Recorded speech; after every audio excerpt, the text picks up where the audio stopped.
اچھا، قبر کے عذاب کے حوالے سے نا ایک حدیث اس ٹائم میں آپ کو ایڈ کرتا ہوں اس میں۔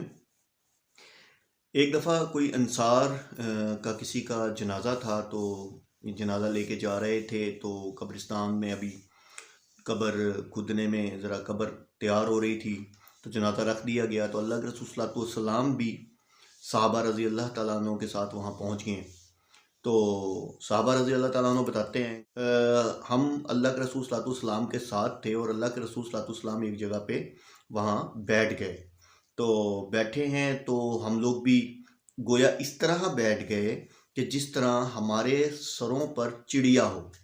اچھا، اب اس کی مثال، چڑیا کی مثال کیوں دی گئی؟ چڑیا کی مثال اس لیے دی گئی کہ ہم اس طرح خاموش بیٹھ گئے، یعنی کہ دیکھیں جب چڑیا سر پہ ہوگی، فور ایگزامپل، نہ آپ ہلیں گے، آپ ساکت ہو جائیں گے، آپ بولیں گے نہیں، بولیں گے تو بھئی چڑیا اڑ جائے گی۔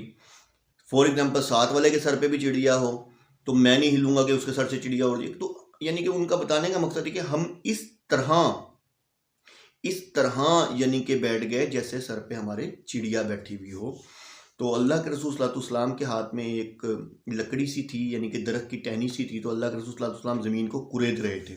اللہ کے رسول صلی اللہ علیہ وسلم نے فرمایا کہ لوگوں اللہ سے پناہ طلب کرو قبر کے عذاب سے بچنے کے لیے، ٹھیک ہے، کیونکہ قبر میں بھی عذاب ہوتا ہے۔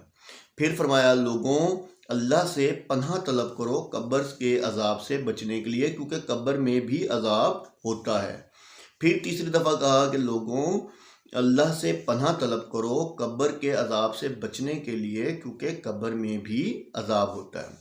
یہ 3 دفعہ کہا۔ تو اچھا، اس میں یہ ہے کہ ایک اور چیز کہ اللہ کے رسول صلی اللہ علیہ وسلم کی عادت تھی، جو امپورٹنٹ بات ہوتی تھی وہ کئی دفعہ دہراتے تھے، 3 دفعہ کم، منیمم 3 دفعہ، کئی دفعہ دہراتے، 3 دفعہ دہرایا کرتے تھے۔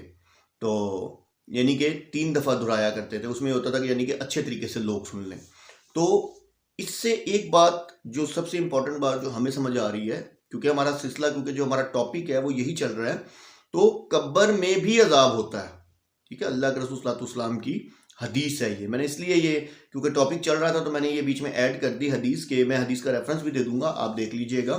تو اللہ سے قبر کے عذاب سے بچنے کے لیے اللہ کی پناہ مانگیں، ٹھیک ہے۔